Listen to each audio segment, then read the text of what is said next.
You crown the year with your bounty, and your carts overflow with abundance. Just take that in for a second. What an incredible picture of success, right?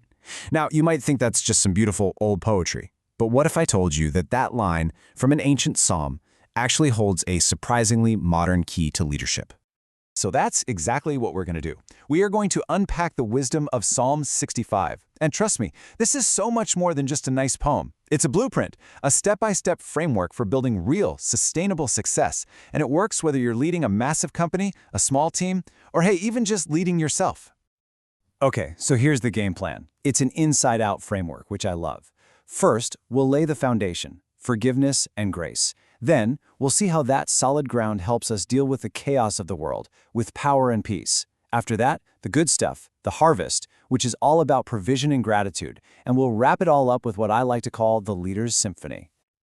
All right, first up, the foundation.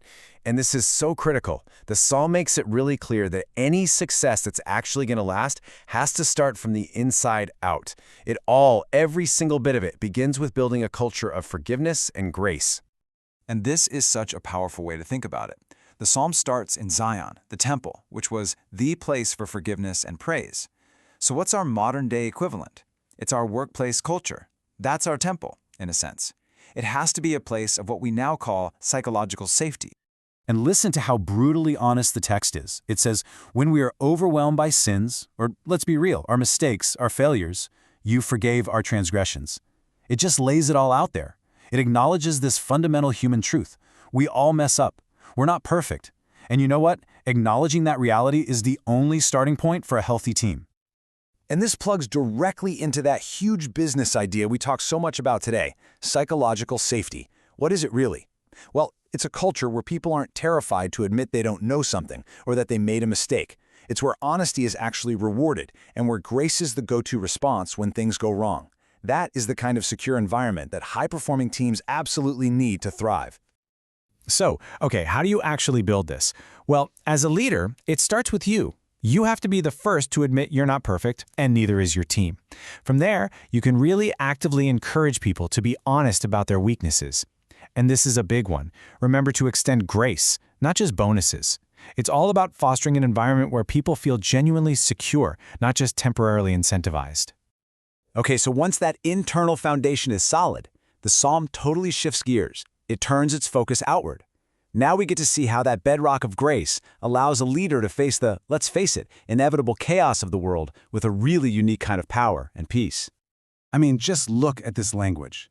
The psalm talks about stilling the roaring of the seas and calming the turmoil of the nations. Does that sound familiar? What is that if not a perfect, ancient picture of market volatility and organizational chaos? The message here is profound. There is a power big enough to bring stability to all of it.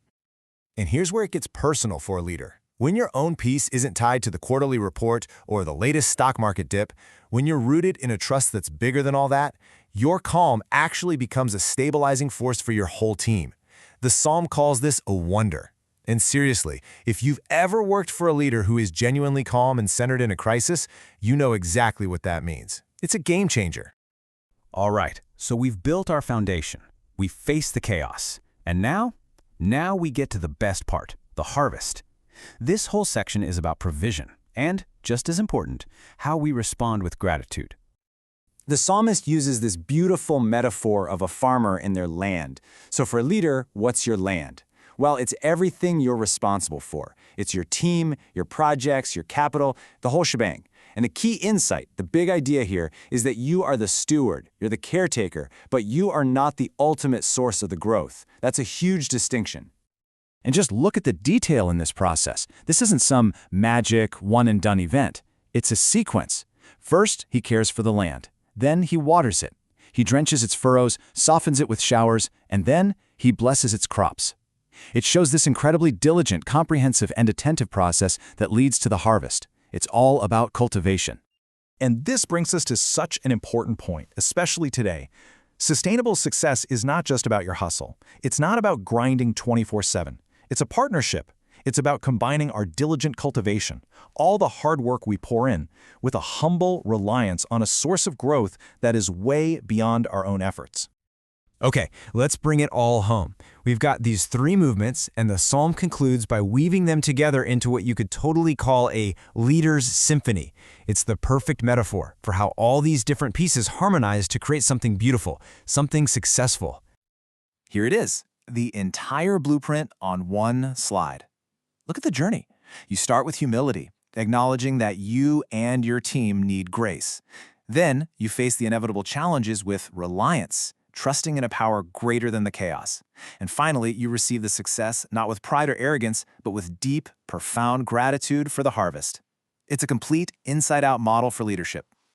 And that brings us to the final, lingering thought. The psalm ends with this wild image of the fields and valleys literally shouting for joy and singing. See, it's not just about getting to success. It's about your posture when you arrive. It's about the celebration. So the question I want to leave you with is this. When the bounty comes in your own life, in your work, do you truly know how to shout for joy and sing? Something to think about.